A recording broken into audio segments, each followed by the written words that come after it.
Welcome to For the Good of Man podcast, where we dig deep into real issues affecting men's health today. In this episode, we're unpacking a topic that doesn't get talked about enough: low testosterone and its impact on fertility. Testosterone replacement therapy, or TRT, is becoming more common, but there's a critical part of the conversation that often gets overlooked: how it can affect your ability to have children. Today, we're exploring how men can treat low T without shutting down their fertility, because yes, it is possible. We'll dive deep into what andropause is, how it connects to the reproductive health system, and why preserving fertility should be a part of your long-term strategy and not an afterthought. Whether you're currently on TRT, considering it, or just looking to stay informed, this episode is one every man should hear. Let's get into it. Thanks, Ashton, for the introduction. Hello, everybody. My name is Kian Asanad. I'm a men's health urologist and fertility specialist over at USC. I've done my training over at USC as well as Northwestern University, where I did a fellowship in andrology and reproductive microsurgery. I'm really passionate about men's health and fertility, and I'm looking forward to spending a few minutes today to chat about testosterone and its impacts on fertility and overall reproductive health. Testosterone and low testosterone is incredibly common, and nowadays there are so many direct-to-consumer platforms available, and it's so easy to boost your testosterone through online men's health clinics or men's health clinics around the country. But what's important to note is that exogenous testosterone, if given, while it may boost some sexual function symptoms such as erectile function, energy, mood, it will shut down and turn off your fertility in the majority of men.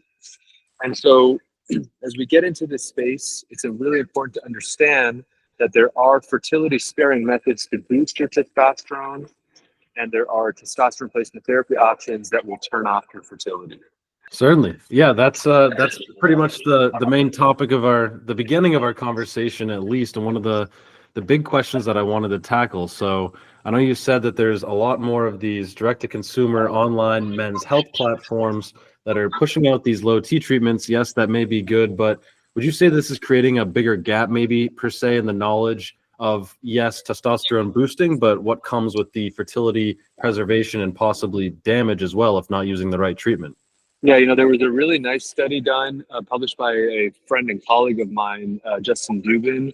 He did a secret shopper study. It was published in JAMA Internal Medicine just a few years ago. And he pretended to be a consumer at 8 different direct-to-consumer platforms. He said that he had his baseline testosterone was actually normal. He said that he was interested in fertility and looked at the different recommendations. And more than half of them offered him exogenous testosterone therapy and did not even mention anything about its impact on fertility. So it's definitely readily prevalent, and men can get mixed messages about boosting their testosterone. On the flip side, there was a study done by the American Urologic Association where they surveyed members of the AUA, and they surveyed urologists and asked them about empiric medical therapy for men who had infertility.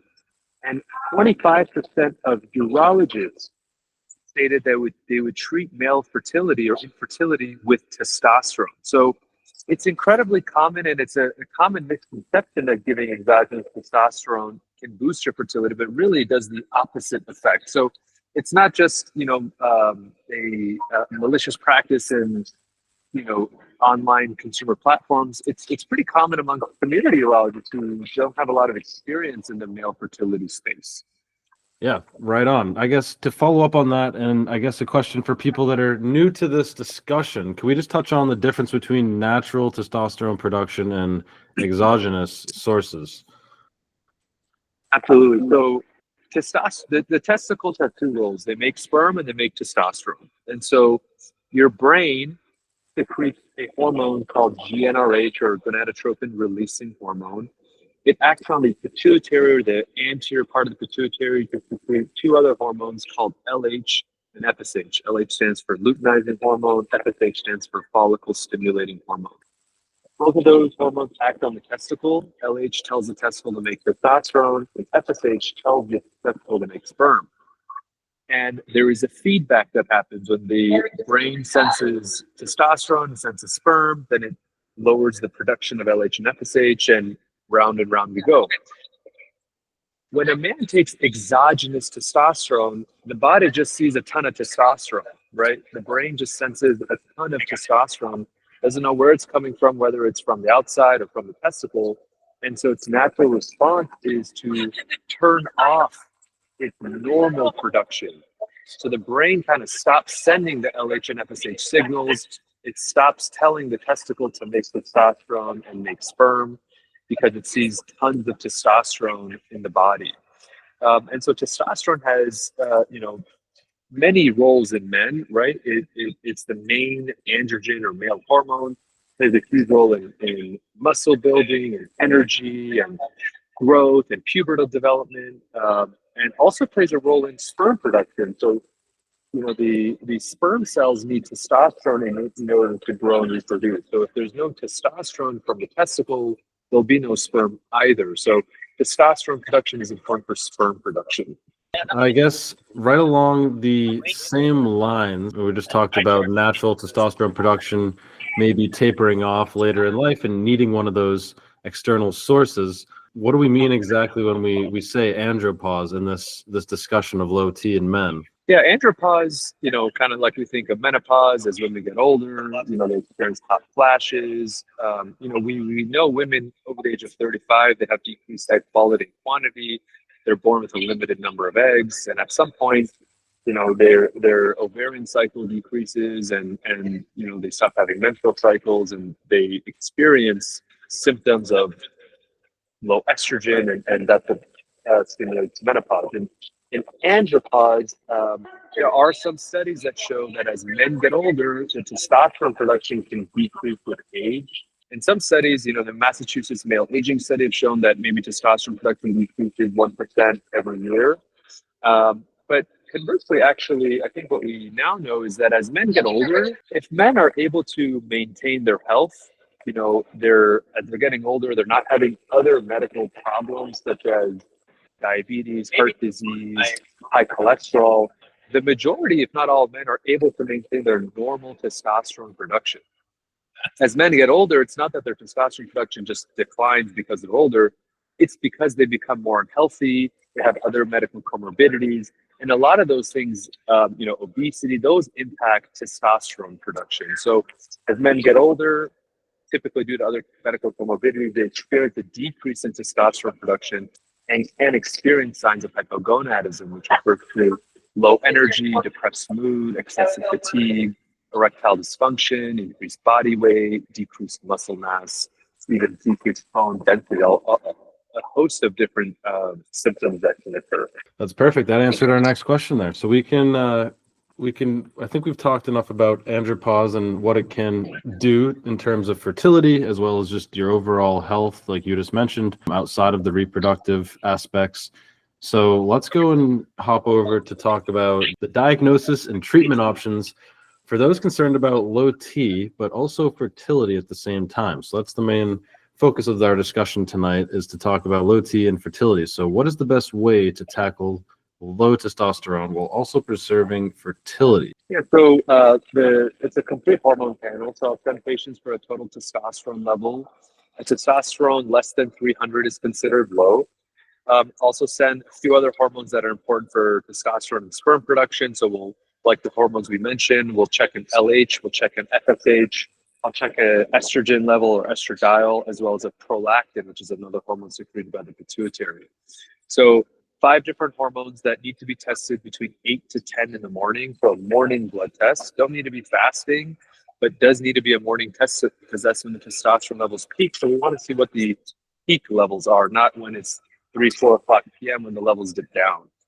And so the diagnosis is really made on 2 separate testosterone levels checked between 8 to 10 in the morning. That's less than 300. And then when we check that it's low, we want to make sure there's no reason outside of the particular production that it's low. So we want to make sure the prolactin is normal. So rare cases, if the prolactin is really high, that could demonstrate a tumor in the brain called a pituitary adenoma, a benign growth in the brain that secretes a lot of prolactin. And so if the prolactin is like 200, that can turn off the brain's LH and FSH hormones, so testosterone levels will decline. So we're screening for hyperprolactinemia or prolactinoma when we check for that. We also check the LH and FSH. We want to make sure that they're not zero, right? Is this a brain problem? Is the brain not making LH and FSH? Is that why the patient has low testosterone and or no sperms? And or is it just a primary testicular problem? The testicle is not making a lot of testosterone, but the hormones in the brain are normal. So once we make the diagnosis of low testosterone, the first question asked patients is, are you looking to achieve a pregnancy or are you looking to preserve your fertility? And, you'd be really surprised. It's not just 20, 30-year-old guys. I mean, I'll talk to guys who are in their 50s and still want to maintain that option. So I always ask, is achieving a pregnancy in the future something you're considering? And if the answer is yes, then we'll talk about alternative therapies and as well as lifestyle factors. So for many patients, we'll start with lifestyle factors, talk about, if they live an unhealthy life, weight loss, exercise, strength training, that can improve your body's natural testosterone production.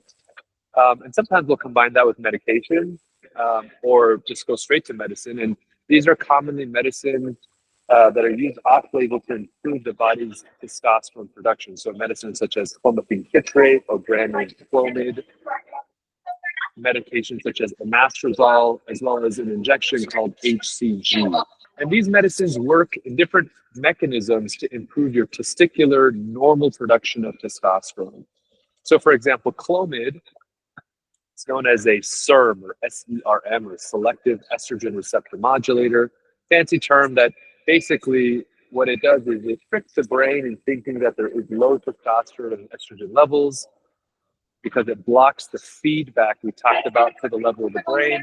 And so the brain will send increased LH and FSH hormones to boost the testicular production of testosterone. So that'll boost your numbers of testosterone, can improve your symptoms as well, and will preserve, if not optimize, your fertility. HCG has a different mechanism. So HCG is analogous to LH. It's like giving a person LH directly. So it's an injection, typically done 2 to 3 times a week. You're basically injecting LH, which is the same hormone your brain secretes, which stimulates the testicle directly to make more testosterone. And the last medicine is called anastrozole. So when the body makes testosterone and the testicle makes testosterone, testosterone is normally converted to estrogen in the fatty tissue of the body. That's a normal process that occurs. But some patients, maybe those who are more obese or have more body fat, that process occurs more than someone who has less body fat.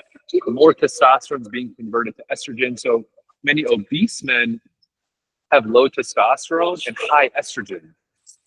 And so I look at the ratio between testosterone to estrogen, and if it's abnormal or less than 10 to 1, you could start a medicine called anastrozole, which is an estrogen blocker. And what that does, it stops converting testosterone to estrogen. So in other words, lowers the E, increases the T. And so men will have an experience improved testosterone and lower estrogen and can have improvement in symptoms. Those are really the only 3 and classic 3 medications used to improve testosterone while preserving your fertility. Alrighty, yeah, that definitely gave us a great in-depth look at that list of medications that you can use to treat one while keeping fertility in mind. I think we talked a little bit earlier about a couple of studies, but I'm not sure if we talked about any studies that necessarily support fertility-sparing testosterone therapy. We talked more so about ones that showed that the testosterones that are being marketed and sold, they were damaging sperm counts and fertility. Any studies, I guess, that come to mind in terms of, supporting some of those medications you just spoke about? Yeah, there's a ton. There's been a ton of studies looking at all these different medications, looking at the safety and efficacy. There was a systematic review meta-analysis, which basically means a huge study that grouped all the smaller studies together to really pool a high number of patients and looked at the effect of clomid on the different hormone and semen parameters. This was published a few years ago, which demonstrated significant improvement of testosterone. It significantly improved LH and FSH numbers by typically 10 points and worked really well to improve semen parameters for men who had low testosterone. So some men have low testosterone, they do a semen analysis and have low sperm counts. And so it showed that when you started the patient on medicine such as clomid and we optimized the testosterone, we improved LH and FSH. Similarly, the sperm count and sperm parameters improved as well. There was another study I actually published many years ago. It's a landmark paper in the Journal of Endocrinology and Clinical Metabolism that I wanted to highlight. And so sometimes I actually use this for men. We use a combination therapy. So in some situations, men come to see me, they're already on testosterone, or they really want to be on testosterone for lifestyle impact, but want to try to preserve their fertility at the same time. So there is a combination therapy that's been studied, not extensively, but it was actually a great study done maybe 25 years ago now. And they looked at men who were on testosterone, weekly 200 milligrams of testosterone pentamate, which is a weekly injection. And at the same time, they gave these patients HCG. So these guys were taking testosterone and HCG. So if you think of it, on one end, the testosterone's turning off sperm production and normal testosterone production. But at the other end, the man is taking LH and it's stimulating the testicle to make its own testosterone. And these patients, they studied the testosterone level of the testicle and looked at, and although they didn't look at specifically at sperm parameters, they found that the majority of men, they were still able to maintain normal testicular production of testosterone despite getting exogenous testosterone. So in some cases, I will have patients on exogenous testosterone, like injections, and we'll give them HCG concurrently. And that is also a studied approach for sparing their fertility while they're on exogenous testosterone. I mean, I counsel them that it may decrease your fertility, but it will help you from not going down to zero. So that's also a common approach that's been well studied and validated as well. Yeah, thank you for that two-pronged approach there. The next part of our discussion tonight is more so about breaking the stigma and really talking about when guys should go out to seek this type of advice and help. Nowadays I see a lot of guys in practice who come to see me for a fertility evaluation. Many of them have been trying to achieve a pregnancy for over a year, have difficulty achieving a pregnancy. We do a male fertility evaluation, which includes hormone testing and semen testing. But commonly now I see guys who want to do a baseline reproductive health evaluation. They haven't started trying to achieve a pregnancy, but want to optimize things from the start. And I think that's great. I mean, it's great to get in the door. Like, why do we have to wait a year for infertility before we do baseline testing?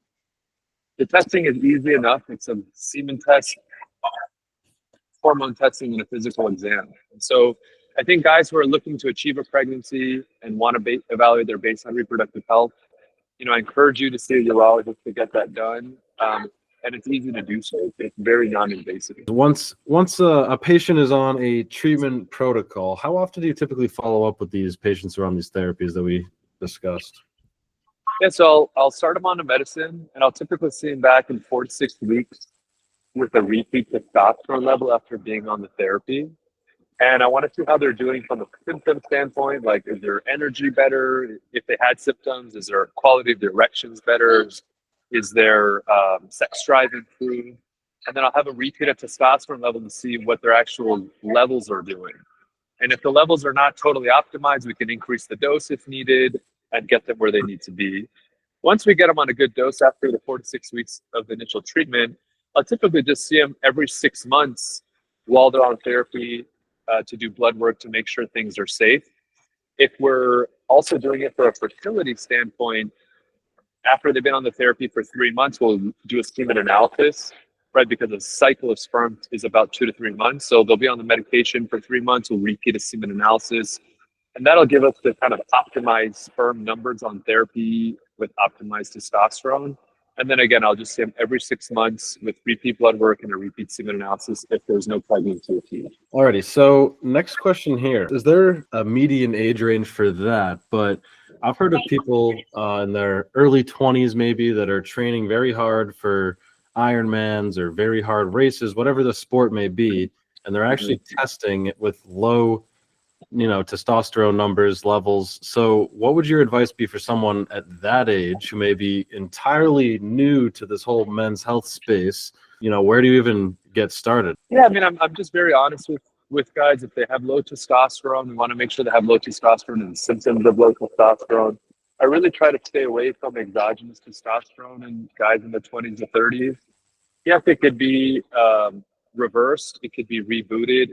The testicles can recover. But the longer you're on exogenous testosterone, the higher doses you're on, it's not a guarantee. I mean, it's really not a guarantee, right? And so some guys will freeze sperm before they go down this road in case the testicle doesn't recover and they've been on exogenous testosterone for 5 to 10 years. But I'll really try to avoid putting these guys only on testosterone if they truly have low testosterone.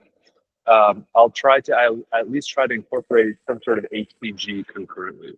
Not only that, there seems to be there's an influx too of all these over-the-counter products like we talked about in the beginning, especially with these social media apps where you can just buy them and everyone's pushing this and that's supposed to, quote unquote, air quoting right now, but boost your testosterone and do this and that. So it's a lot of misinformation out there. And I think, like we've pretty much talked about the whole time, you can't just trust a book by its cover or a bottle by its cover, if you would, whether that's a supplement. So yeah, you have to read up on what you're putting in your body and definitely make sure it's from a trusted source. I wouldn't be buying stuff on social media. Yeah, I mean, I see those ads all the time. Testosterone is incredibly safe. We know that it's safe. It's been studied. As long as it's monitored, it's safe. And these companies do a great job monitoring things, but really the focal point in treatment is, in my mind, the fertility. It's really difficult when I see patients who've been on testosterone for a few years and report that, yeah, they told me that it was fine, or they told me as soon as I stopped it, I'd be okay, and didn't really have that honest discussion. That's really the tough part. Otherwise, it's really not dangerous being on testosterone as long as it's being monitored, blood counts are being monitored, PSA testing is being monitored if you're over the age of 40 and those sorts of things. So I think, to recap, I would say low testosterone is incredibly common. 15 to 20% of guys who come to see me for a fertility evaluation will have some sort of hormonal imbalance. You can typically optimize that either through lifestyle factors or medications. I like to address the point that exogenous testosterone, while it may improve your symptoms, can definitely harm your fertility. And it's not a guarantee that we can recover your fertility to the baseline. While we may be able to recover sperm, it's hard to guarantee that it'll go back to where you were prior. So I think there's ways to preserve your fertility. Most commonly, we'll, try medications that are alternative therapy, such as clomid, HCG, or anastrozole, or a combination of them for sometimes, as well as in some cases, concurrent therapy with testosterone and HCG. I encourage guys who are looking to build a family, get tested early. I mean, there's really very little downside between doing blood tests, semen tests, physical exam, evaluate overall reproductive health, get a good baseline, and kind of go from there. Thanks for tuning in to this episode of For the Good of Man podcast. We hope today's conversation helps shed light on the connection between testosterone, fertility, and the decision men face when managing their health. If you have questions, thoughts, or topics you'd like us to cover in future episodes, head over to menmd.com/podcast and let us know. Until next time, stay informed, stay proactive, and remember, taking control of your health today can protect the future you're building for tomorrow.